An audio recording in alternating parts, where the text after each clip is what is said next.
My parents invited us to dinner. Dad pulled out a paper and read it. I'd been removed from the will for marrying her. Everyone at the table already knew. My wife grabbed my hand. I didn't say a word. We just left. 8 months later, Mom showed up at my door crying. My name's James, I'm 34, and about 8 months ago my father sat me down at a dinner table in front of my entire family and told me I'd been erased. Not metaphorically, not emotionally, though that was certainly part of it. I mean, he literally pulled a folded piece of paper out of his breast pocket, smoothed it out like he was about to read a toast at a wedding, and informed me that I had been removed from the family will. The reason? I married the wrong woman. At least, wrong according to him. According to me, she's the best decision I ever made. But I'm getting ahead of myself. Let me back up. I grew up in a small suburb outside of Richmond, Virginia. Nice enough place. The kind of town where everybody knows your last name and your parents' last name, and probably your grandfather's last name too. My dad, Gerald, was a retired financial planner who treated his own family like a portfolio he needed to manage. My mom, Lorraine, was the kind of woman who kept the peace so aggressively that she'd set the whole house on fire just to avoid an argument. I have an older sister, Paige, who's 3 years ahead of me, and a younger brother, Colton, who came along 5 years after I did. Growing up, the three of us were close in the way siblings are when they share a roof, but not necessarily a wavelength. Paige was the overachiever. Colton was the baby. And I was the middle kid who was good at enough things to avoid attention, but not great enough at any one thing to earn praise. My dad had a very specific idea of what success looked like. It looked like him. Financial career, a house that impressed the neighbors, a wife who hosted dinner parties and never raised her voice. He wanted all three of his kids to follow that blueprint. And to his credit, Paige came pretty close. She married a guy named Trent who works in commercial real estate. They bought a house 2 streets over from my parents, and every Sunday they all had brunch together like a Norman Rockwell painting that nobody asked for. Colton was still figuring things out, which my dad tolerated because Colton was the youngest and could do no wrong. That left me, the middle child, who had committed the unforgivable sin of becoming a high school history teacher and being completely fine with it. My dad never said he was disappointed in my career, but he didn't have to. Every Thanksgiving it was the same thing. Trent would talk about some commercial property he closed on, and my dad would nod like he was watching a sunset. Then someone would ask me how school was going, and my dad would say something like, "Well, at least the benefits are decent." That was his version of encouragement. I learned to let it roll off me because honestly, I loved my job. I coached the junior varsity baseball team. I ran a history trivia club that the kids actually showed up to voluntarily, and I went home every day feeling like I'd done something that mattered. My dad could keep his spreadsheets. Then I met Naomi. Naomi walked into my life at a friend's backyard barbecue 3 years ago. She was there with a mutual friend, standing by the cooler, laughing at something on her phone. She had this energy about her that I can only describe as effortlessly magnetic. She wasn't trying to be the center of attention. She just was. We started talking about, of all things, a documentary about the Roman Empire, and 2 hours later we were still standing by that cooler and everyone else had moved inside. By the end of the night, I had her number and a feeling in my chest that I hadn't felt in years. Naomi is biracial. Her mom is black, her dad is white, and she grew up in Baltimore. She's a pediatric occupational therapist who works with kids on the autism spectrum. She is, without exaggeration, the kindest and most grounded person I have ever met. She's also funny as hell and will absolutely destroy you in Scrabble without breaking a sweat. I fell hard and I fell fast. And within 6 months I knew I was going to marry her. Here's where things started getting complicated. The first time I brought Naomi home to meet my parents, my dad was polite. Stiff, but polite. He shook her hand, asked her a couple of surface-level questions about her job, and then spent the rest of the evening talking to Trent about interest rates. My mom tried harder. She complimented Naomi's dress, asked about her family, and made a real effort to include her in conversation. But there was something behind her eyes that I couldn't quite name. It wasn't hostility. It was more like discomfort, like she was trying to solve a math problem she hadn't studied for. After that first visit, my dad pulled me aside in the garage and said, "She seems nice enough, but are you sure she's the right fit for this family?" I asked him what he meant by that, and he gave me this look, this practiced look of plausible deniability, and said, "I just mean culturally. You two come from very different backgrounds." I told him that Naomi and I had plenty in common and that I didn't appreciate the implication. He held up his hands and said, "I'm not implying anything. I'm just looking out for you." That was the first red flag. I should have paid more attention to it. Instead, I chalked it up to my dad being his usual awkward, controlling self and moved on. Over the next year and a half, things progressed with Naomi and things regressed with my family. Every time I brought her to a family event, the temperature in the room dropped about 10 degrees. Paige was civil but distant. Trent barely acknowledged Naomi at all. Colton was the only one who seemed genuinely cool with her, but Colton was 23 and living in his own world half the time, so his support, while appreciated, didn't carry much weight in the family hierarchy. My dad kept making comments that were technically deniable but emotionally unmistakable. He'd reference how different our upbringings were. He'd ask if Naomi's family was comfortable around us, as if she were a foreign exchange student and not a woman with a master's degree who paid her own mortgage. I proposed to Naomi on a Tuesday night in our apartment because she once told me she thought public proposals were stressful and she'd rather it be just us. So I cooked her favorite meal, put the ring in a small wooden box on the table, and asked her to marry me while we were both still in our work clothes. She said yes before I even finished the question. It was the happiest moment of my life. When I told my parents, my mom said congratulations in a voice that sounded like she was reading a cue card. My dad said, "Well, I hope you know what you're doing." Paige sent a text that just said, "Wow, congrats." No exclamation point. No emoji. Just 5 letters and a period. I told Naomi not to worry about it. I told her my family would come around. I believed it at the time. I was wrong. We got married 4 months later at a small venue outside of Charlottesville. It was beautiful. Naomi's family showed up in full force, laughing and dancing and hugging me like I'd been part of their family my whole life. My side was thinner. My mom came. Paige came, but left early. Trent didn't come at all, citing a work conflict that I'm fairly certain was fictional. Colton was there and gave a surprisingly heartfelt toast. My dad came, sat in the back row, and left during the reception without saying goodbye. I watched him walk to his car from the window of the venue, and something in my chest cracked a little. But Naomi squeezed my hand and whispered, "You're not losing anything that was really yours." And she was right. I just didn't know yet how right she was. 3 months after the wedding, my mom called and invited us to a family dinner. She said it was long overdue and that everyone wanted to celebrate our marriage properly. I was cautiously optimistic. Naomi was cautiously skeptical. She put on a nice dress anyway and brought a bottle of wine because that's who she is. We drove to my parents' house with the windows down and the radio on. And for about 20 minutes, I let myself believe that maybe things were finally going to be okay.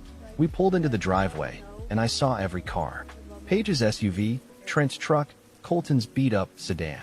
The whole family was there. That should have been comforting. Instead, it made my stomach tighten in a way I couldn't explain. We walked in, and the house smelled like pot roast and something sweet, maybe a cobbler. My mom greeted us at the door with a hug that lasted a beat too long. The kind of hug that felt more like an apology in advance than a welcome. She took the wine from Naomi and said, "Oh, you didn't have to do that, sweetheart," in a tone that was warm on the surface but hollow underneath. The dining room table was set with the good china, the stuff my mom only brought out for Thanksgiving and Easter. That was the second thing that felt off. This was supposed to be a casual family dinner, but the table looked like it was staged for a magazine shoot. Everyone was already seated when we walked in. Paige gave a thin-lipped smile and said, "Hey, you too." Trent nodded without looking up from his phone. Colton waved from the end of the table and said, "What's up, brother?" My dad was at the head of the table, sitting straight-backed with his hands folded in front of him like a judge about to deliver a verdict. He looked at me and said, "Glad you could make it." He did not look at Naomi, not even a glance. We sat down and my mom started serving the food. Conversation was light at first. Paige talked about remodeling their guest bathroom. Colton talked about a camping trip he was planning. I told a story about one of my students accidentally calling me dad in class, which got a genuine laugh from Colton and a polite chuckle from my mom. Naomi complimented the pot roast, and my mom said thank you in a voice so quiet it barely registered. The whole thing felt like everyone was reading from a script, and the real scene hadn't started yet. About 20 minutes into dinner, my dad cleared his throat. Not a normal throat clearing. This was the kind of deliberate, performative throat clearing that a man does when he wants the room to go silent. And it worked. Everyone stopped talking. Forks went down. Eyes went to him. He reached into the inside pocket of his blazer, which I only now realized he was wearing to a family dinner in his own house, and pulled out a folded piece of paper. He unfolded it slowly, smoothed it against the table with both palms, and adjusted his reading glasses. "James," he said, "your mother and I have been doing some estate planning recently. We've updated our will and our trust, and we felt it was important to be transparent with the family about the changes." My heart started beating faster, but I didn't know why yet. I just sat there, holding my fork like an idiot, waiting for whatever was coming. He looked down at the paper and began reading. "The house," he said, "would go to Paige and Trent.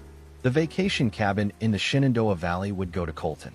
The investment accounts would be split between Paige and Colton. The life insurance payout would be split between Paige and Colton."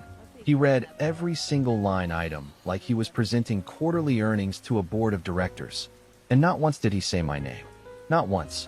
When he finished reading, he folded the paper back up, placed it on the table beside his plate, and looked at me. We felt this was the fairest arrangement given the circumstances. I sat there in silence for what felt like an hour, but was probably 10 seconds. The room was dead quiet. Nobody was eating.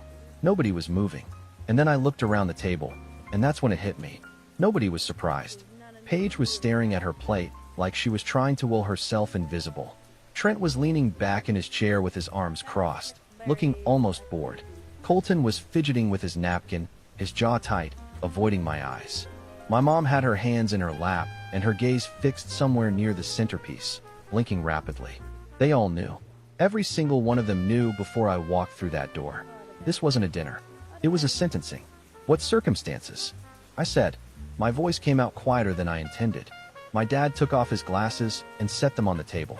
"James, you made a choice that we don't feel aligns with the values and direction of this family. We've made our feelings known, and you chose to move forward regardless.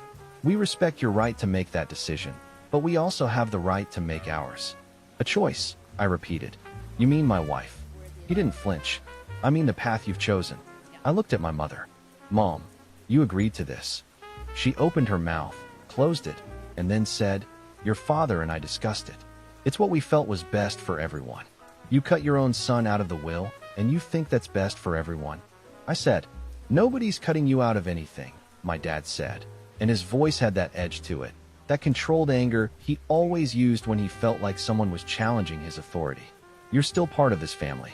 This is about assets, about legacy, about making sure the family's resources go where they'll be properly managed." "Properly managed," I said, and I could feel my hands starting to shake under the table. "What does that mean, Dad? Say what you actually mean for once in your life." He stared at me.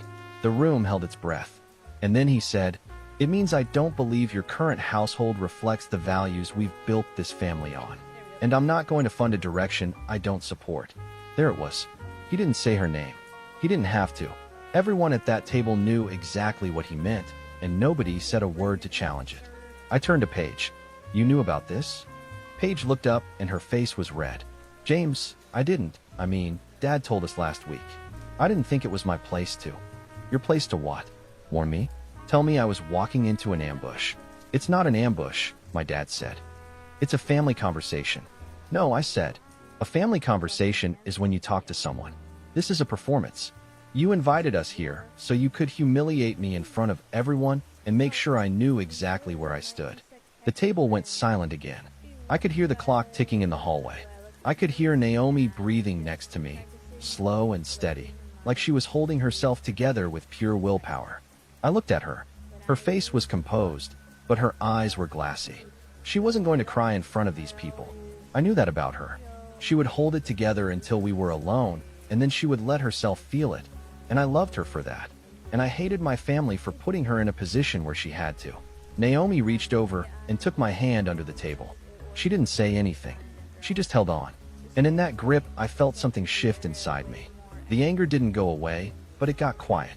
It stopped buzzing, and it started sharpening. I looked at my dad. I looked at my mom.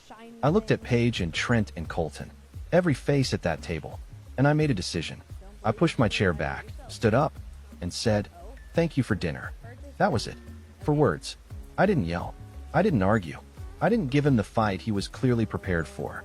Naomi stood up beside me, and we walked out of that dining room, through the hallway, past the family photos on the wall that apparently didn't include me anymore, and out the front door. We got in the car. I put the key in the ignition and just sat there. Naomi didn't say a word. She just kept holding my hand. After about 2 minutes, she said, "You okay?" I shook my head. "No." "Okay," she said. "Then let's go home." The whole ride was silent. When we pulled into our apartment complex, I turned off the car and sat there. Then I said, "He planned that. He rehearsed it." He wore a blazer to his own dining room, so he could pull a piece of paper out of his pocket like some kind of courtroom lawyer. Naomi nodded. "I know. And nobody told me." "I know. I'm done," I said. "I'm done trying to earn their approval." Naomi squeezed my hand one more time and said, "Whatever you need, I'm here." We went inside. Naomi made tea and sat next to me on the couch without saying a word. She didn't try to fix it. She didn't offer platitudes. She just existed next to me while I processed the fact that my own father had just disowned me with a PowerPoint presentation at a pot roast dinner. If it weren't so devastating, it would almost be funny. Almost.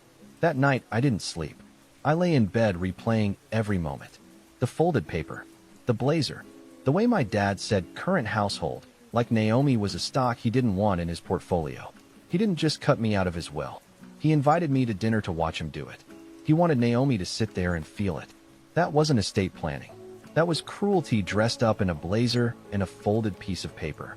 The next morning, something was different. The sadness was still there, sitting in my chest like a stone. But underneath it was something harder. Something that whispered, "They think you need them. Prove them wrong." The first week after that dinner was the hardest. I went to work every day, stood in front of my students, taught them about the Civil War and the New Deal and the fall of Rome, and pretended that my own family hadn't just crumbled. I smiled when the kids made jokes. I gave feedback on essays. I ran baseball practice and called out batting orders like nothing was wrong. But every night I came home and sat on the couch and felt the weight of it settle back onto my chest like a wet blanket I couldn't shake off. Naomi watched me carefully during that first week. She didn't push. She didn't pry. She just made sure there was food on the table and the apartment didn't fall apart while I was quietly falling apart inside. On the fourth night, she sat down next to me and said, "You're allowed to be angry, James. You don't have to be strong for me right now." "I'm not being strong," I said. "I'm being numb. There's a difference." She nodded. "I know, but numb has an expiration date. When it wears off, I'm going to be right here." She was right. On day 6, the numbness cracked open and everything came flooding in. I was sitting in my car after practice, watching the last few kids get picked up by their parents, and I just lost it. I gripped the steering wheel and cried in a way I hadn't cried since I was a kid. Not just about the will. About all of it. About every Thanksgiving where my dad looked through me. About every family dinner where I felt like a guest in my own house. About the fact that the people who were supposed to love me unconditionally had conditions after all, and those conditions were apparently about who I chose to build my life with. I sat in that car for 20 minutes. When I was done, I wiped my face, drove home, and walked through the door looking like I'd been caught in a rainstorm. Naomi took one look at me, wrapped her arms around me, and said, "There he is. Now we can start." And she was right about that too. The first thing I did was stop waiting for someone from my family to reach out. In the 2 weeks since the dinner, I'd received exactly 0 calls, 0 texts, and 0 smoke signals from anyone with my last name. Paige sent nothing. Colton sent one text that said, "Hey man, I'm sorry about what happened," and then went radio silent when I asked if he'd known in advance. My mom sent a text that said, "I love you, James," with no follow-up, no acknowledgement of what had happened, no offer to talk. Just 3 words floating in the void like a participation trophy for the worst night of my life. My dad sent nothing. Of course he didn't. He'd said what he wanted to say. The blazer was back in the closet, and the paper was back in the drawer, and as far as he was concerned, the matter was closed. So I closed it too. I didn't block anyone. I didn't send a dramatic goodbye message. I just stopped reaching out. Stopped calling. Stopped showing up. If they wanted me gone, I'd be gone. But I wasn't going to disappear quietly. I was going to disappear loudly, by living so well that the silence from my end would be deafening. Naomi and I had been talking for a while about buying a house. We'd been saving, slowly and carefully, because teachers and pediatric therapists aren't exactly rolling in investment capital. But we'd been disciplined. We had a solid emergency fund and a down payment that was almost where it needed to be. The week after the dinner, Naomi came home and told me that a colleague of hers was leaving her practice and there was an opening for a senior therapist position. Better pay, more autonomy, and the chance to build out a new program for early intervention. She applied. 2 weeks later, she got it. The pay bump was significant enough that our timeline for buying a house moved up by about 6 months. Meanwhile, I'd been doing some math of my own. The varsity head coach, a guy named Sullivan who'd been there for 19 years, announced he was retiring at the end of the school year. The position came with a stipend, a better office, and actual resources. I applied, interviewed, and got it. The athletic director, a no-nonsense woman named Rosalind, told me I was her first choice because the kids respected me and I actually showed up to every practice, which apparently was a higher bar than most people cleared. Small wins. That's what those first 2 months were about. Small wins stacking up like bricks. Each one a little piece of the life Naomi and I were building together. We found a house in April, a 3-bedroom Cape Cod with a big backyard and a front porch that was begging for rocking chairs. It needed some work, but it was ours. The day we closed on it, Naomi and I sat on the bare living room floor with takeout containers between us, and she said, "Your dad wanted to control what you inherited. Look at what you built instead." I kissed her on the forehead and said, "I married way out of my league." She said, "Obviously," and stole my last egg roll. Around the same time, something unexpected happened. One of my former students, a kid named Emmett who'd graduated 2 years earlier, reached out and told me he'd started a podcast about overlooked moments in history and that my trivia club was what inspired him. He asked if I'd come on as a guest. I said sure, figured maybe 12 people would hear it. The episode got picked up by a history education blog, then a teacher resource site, and within a month I had 3 other podcasts asking me to come on. Teachers from across the state were reaching out, asking for tips, sharing their own stories. I wasn't famous. I wasn't making money from it. But I was being recognized for something I cared about, and that felt like oxygen after months of suffocation. Naomi's new position was thriving too. She'd built out the early intervention program from scratch, hired 2 new therapists, and was getting referrals from pediatricians across the region. She was working longer hours, but coming home energized, talking about breakthroughs with her kids, planning workshops, collaborating with schools. Watching her light up about her work was one of my favorite things. She had this way of describing her patients that made you feel like every single one of them was the most important kid in the world. Because to her, they were. We settled into the house, painted the walls, fixed the leaky faucet, planted a garden that Naomi swore she'd maintain and that I knew I'd end up weeding. We adopted a dog from the shelter, a goofy mutt named Roosevelt because I'm a history teacher and I couldn't help myself. We had friends over for cookouts and sat on the porch in the evenings. It was a quiet, normal, beautiful life. The kind of life my dad apparently thought I didn't deserve. During all of this, I heard nothing from my family. Paige didn't reach out when I posted about the new house. My mom didn't call about the coaching promotion. My dad was a wall of silence, which honestly was less painful than his presence had been. They made their choice. I made mine. But here's the thing about building a good life after someone tells you that you can't. It doesn't just heal you. It sharpens you. Every month that passed, every small victory, every night I spent laughing with Naomi on our porch with Roosevelt at our feet, I felt more solid, more sure, more like the person I was always supposed to be. And somewhere in the back of my mind, a quiet voice said, "They're going to come back. They always do. And when they do, you're going to be ready." I didn't know how right that voice was. But about 6 months after the dinner, I got the first sign. Colton called me on a Thursday night, which was unusual because Colton communicated almost exclusively through text messages and memes. He sounded off. Not upset, exactly, but uneasy. He said, "Hey, I just wanted to check in. How's the house?" We talked for about 10 minutes. Casual stuff. He told me he'd gotten a new job at an outdoor recreation company and was thinking about going back to school for environmental science. I told him about the coaching position and the podcast appearances. And then, right before we hung up, he said something that stuck with me. "James, things at home are different. Dad's been, I don't know, quiet. Mom cries a lot. Paige and Trent are having problems." It's like the whole house shifted when you left. I didn't say anything for a moment. Then I said, "That's not my problem to fix, Colton." "I know," he said. "I'm just telling you." "I appreciate that," I said. "But they made their choice. And I've made mine." We hung up. I sat on the porch for a while after that, listening to the crickets and scratching Roosevelt behind his ears. Something was shifting. I could feel it. The family that had pushed me out was starting to feel the shape of the hole I left.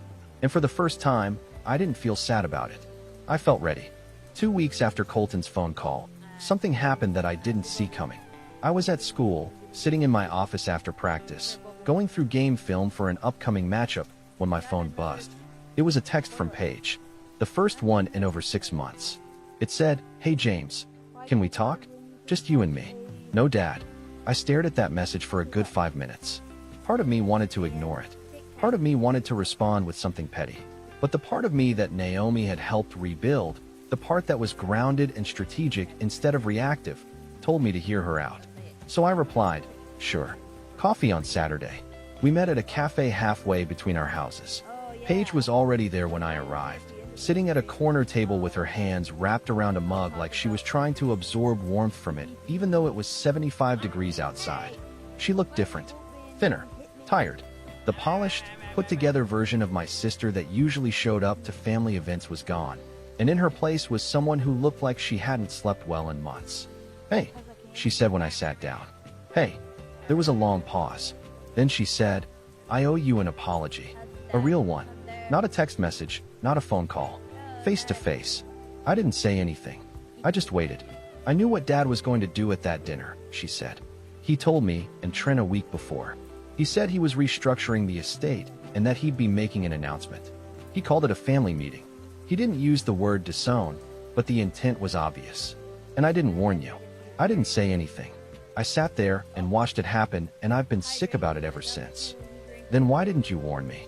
I asked, not with anger, just a genuine question. Paige looked down at her coffee. "Because I was afraid.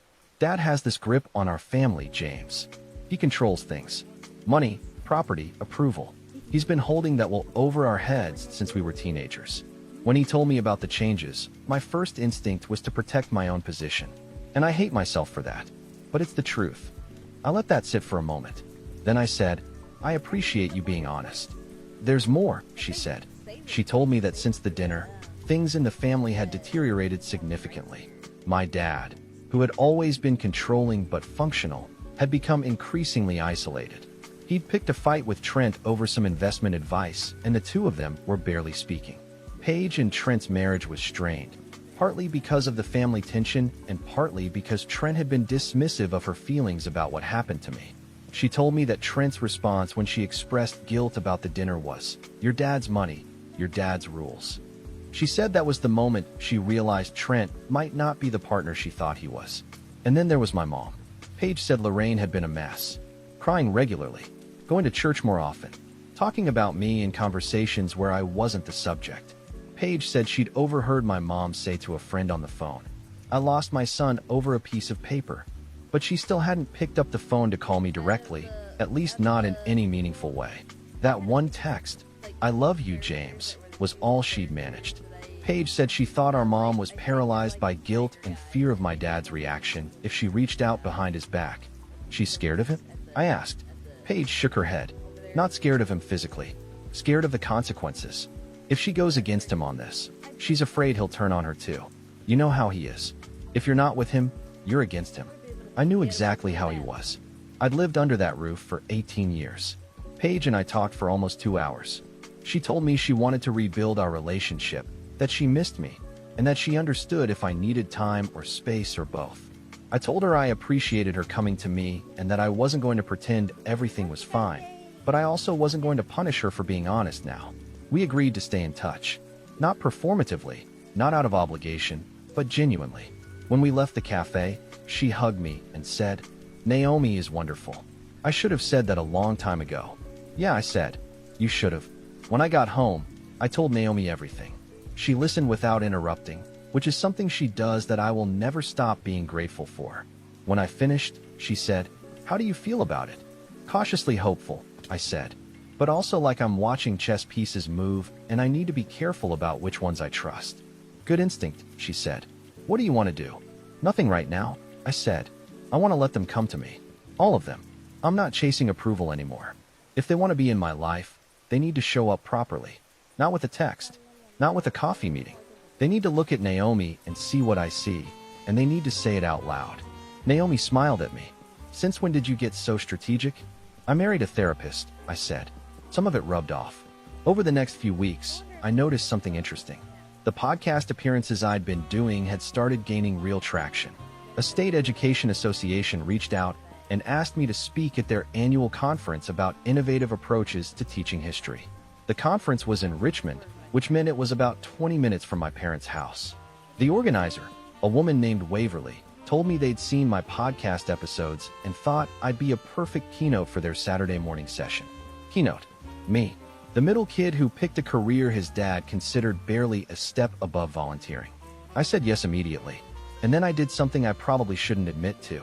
I checked the conference website and saw that it would be covered by the local news because the governor's office was co-sponsoring it as part of an education initiative. There would be press.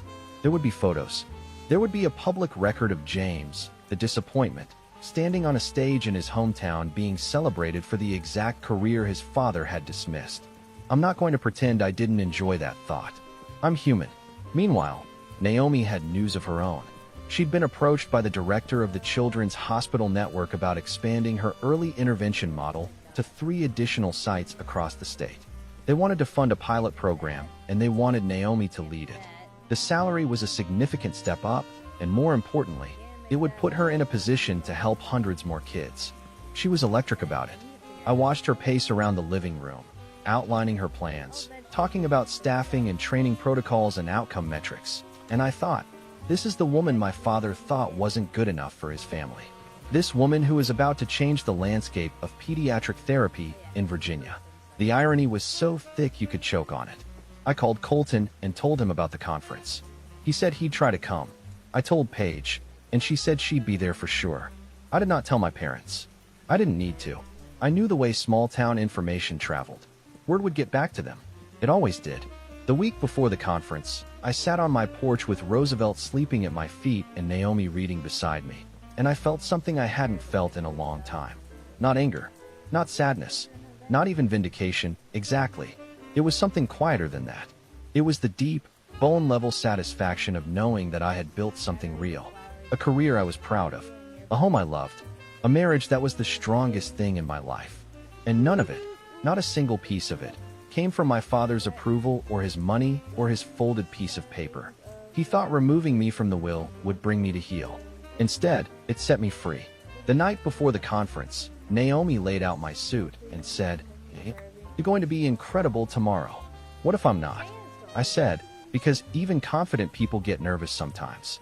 She looked at me with those steady brown eyes and said, "James, you changed kids' lives in a classroom with a whiteboard and a budget of basically nothing. You're going to stand on a stage and tell that story, and people are going to feel it. Trust me." I trusted her. I always did. And for the first time, I fully trusted myself too. What I didn't know yet was that the conference wasn't going to be the big moment. It was going to be what happened after. Because while I was preparing to stand in front of a room full of educators and tell my story, my mother was preparing to stand on my front porch and tell hers. The conference was on a Saturday morning in mid-October. The venue was a hotel conference center in downtown Richmond, the kind of place with tall windows and too many chairs and the faint smell of industrial carpet cleaner. I stood backstage listening to the muffled buzz of a few hundred educators filing in, and my hands were shaking just enough that I had to put my coffee down. Naomi was in the front row. Colton had come, sitting near the back, looking slightly out of place among all the teachers but grinning when he caught my eye. Paige was there too, 3 rows behind Naomi, and she gave me a small wave that felt more genuine than anything she'd offered me in years. I walked on stage, adjusted the microphone, and for about 2 seconds I felt like I might pass out. Then I looked at Naomi, and she mouthed the words, "You've got this." And just like that, the nerves dissolved. I talked for 40 minutes. I talked about choosing teaching when everyone around me treated it like a consolation prize. I talked about the trivia club, about Emmett and his podcast, about watching kids who hated school walk into my classroom and find something that made them curious. I talked about how education isn't about passing tests. It's about giving a kid a reason to keep showing up. I didn't mention my dad by name. I didn't need to. When I finished, the room stood up. I think it's because I told the truth, and teachers don't hear enough of it. Naomi was on her feet before anyone else, clapping with tears rolling down her face. Colton was whistling like he was at a baseball game. Even Paige was standing, her hand pressed against her mouth. After the talk, people came up to shake my hand and tell me their own stories. A reporter from the local NBC affiliate asked for a quick interview. Waverly told me it was the best keynote they'd had in 5 years. Colton pulled me aside and said, "Dude, I had no idea you were that good at this." Paige hugged me and said, "Mom and Dad should have been here." I didn't respond to that. The local news segment aired that Monday evening. Naomi told me they used a clip of me saying something about how the best teachers remember what it felt like to be a kid who needed someone to believe in them. Apparently my mother saw it too, because 3 days later, she showed up at my door. It was a Thursday afternoon. Naomi was at work. I was in the kitchen making lunch and grading papers simultaneously, which is a skill they don't teach you in education school, but should. Roosevelt started barking at the front door, which usually meant a delivery driver or a particularly bold squirrel. I opened the door, and there was my mother, standing on my porch in a cardigan and flats, holding a small gift bag, with mascara streaked down both cheeks. "James," she said, and then she started crying. Not the quiet, dignified crying she'd done at the dinner. This was the messy, shoulders shaking, can't catch your breath kind of crying that comes from somewhere deep. I stood there for a moment. I'd imagined this scenario a dozen times over the past 8 months, and in every version I'd been cool and composed and maybe a little cold. But looking at my mother falling apart on my front porch, all of that rehearsed detachment evaporated. I said, "Come in, Mom." She sat on my couch and cried for 5 minutes straight while Roosevelt sat at her feet looking concerned. I got her a glass of water and a box of tissues and sat in the chair across from her and waited. When she finally collected herself enough to speak, she said, "I saw the news. I saw you on that stage, and I realized that I missed everything. I missed your wedding. I missed your house. I missed you becoming this person, and it's because I was too much of a coward to stand up to your father." I let her talk. She told me that the night of the dinner, she'd wanted to stop my dad. She said she'd argued with him privately for 2 weeks before, begged him not to make it a public announcement, told him he was going to lose me. But she'd capitulated. She said she'd started seeing a therapist, her first time ever, and that the therapist helped her understand that her silence wasn't peacekeeping. It was enabling. I enabled him, she said. For 37 years, I let him control everything because I was afraid of the alternative. And the alternative was just standing up and saying this is wrong. That's all it would have taken. 2 words. And I couldn't do it. I let that sit. Then I said, "Mom, I appreciate you coming here. I really do. But I need you to understand something. What happened at that dinner wasn't just about a will. Dad made a calculated decision to humiliate me and my wife in front of the entire family because he doesn't approve of who she is. And you let it happen. Paige let it happen. Colton let it happen. Every single person at that table chose silence. That's not something I can forgive with a gift bag and an apology." She nodded, still crying. "I know. I'm not asking you to forgive me right now. I'm asking you to let me try. Let me earn it." "How?" I said. She looked me dead in the eyes and said, "I told your father last week that I'm not going along with this anymore. I told him that removing you from the will was the worst decision we've ever made and that I want it reversed. He refused. So I told him that if he doesn't reverse it, I'm filing for separation. I'll be honest, I did not see that coming. My mother, the woman who had spent her entire adult life deferring to my father, had drawn a line. I sat there for a moment, processing. "You told Dad you'd leave him?" "I did, and I meant it. I've already spoken with a lawyer. Your father thinks I'm bluffing. He's wrong." There was something in her voice that I'd never heard before. Steel, not anger, not bravado, just the quiet, immovable certainty of a woman who had finally decided that being comfortable was less important than being right. Naomi came home about an hour later to find my mother and me sitting on the porch with Roosevelt between us, drinking tea in a silence that wasn't awkward but wasn't fully comfortable either. Naomi stopped at the bottom of the steps, looked at my mom, and said, "Mrs. Lorraine, it's good to see you." My mother stood up and walked down the steps and hugged Naomi. Not a stiff, polite hug, a real one. And she said, I am so sorry. For all of it. You deserved better from this family, and you certainly deserved better from me. Naomi hugged her back and said, "Thank you. That was 3 months ago. My mother followed through. My father didn't reverse the will, so she filed for legal separation. My dad, the man who controlled everything, suddenly couldn't control the one person he'd taken for granted the longest. Paige told me he called her in a panic, asking her to talk sense into their mother. Paige said, 'She is making sense. You're the one who isn't.' Colton started coming over for dinner every other week. He and Naomi developed a friendship that mostly revolves around arguing about national parks and eating an unreasonable amount of tacos. Paige and I are rebuilding slowly. She's becoming the sister I always wished she'd been. She calls now. Real calls. She asks about Naomi. My mother comes to Sunday dinner at our house. She and Naomi cook together while I pretend to help, but mostly taste things. She's met Naomi's parents, and they get along beautifully. She's in therapy and finding herself for the first time at 63, and watching her discover who she is outside of my father's shadow has been unexpectedly beautiful. As for my dad, I haven't spoken to him. Paige says he's rattled but stubborn, which is the most accurate 2-word description of Gerald I've ever heard. He's alone in that big house now, eating dinner by himself. I don't feel good about that, but I don't feel guilty either. He had a family. He had a son who loved him, and he traded all of it for control. The conference led to more speaking invitations. Naomi's pilot program launched last month, and the results are ahead of projections. We're talking about starting a family. Roosevelt is fat and happy and has claimed the left side of the couch as his personal kingdom. I think about that dinner sometimes.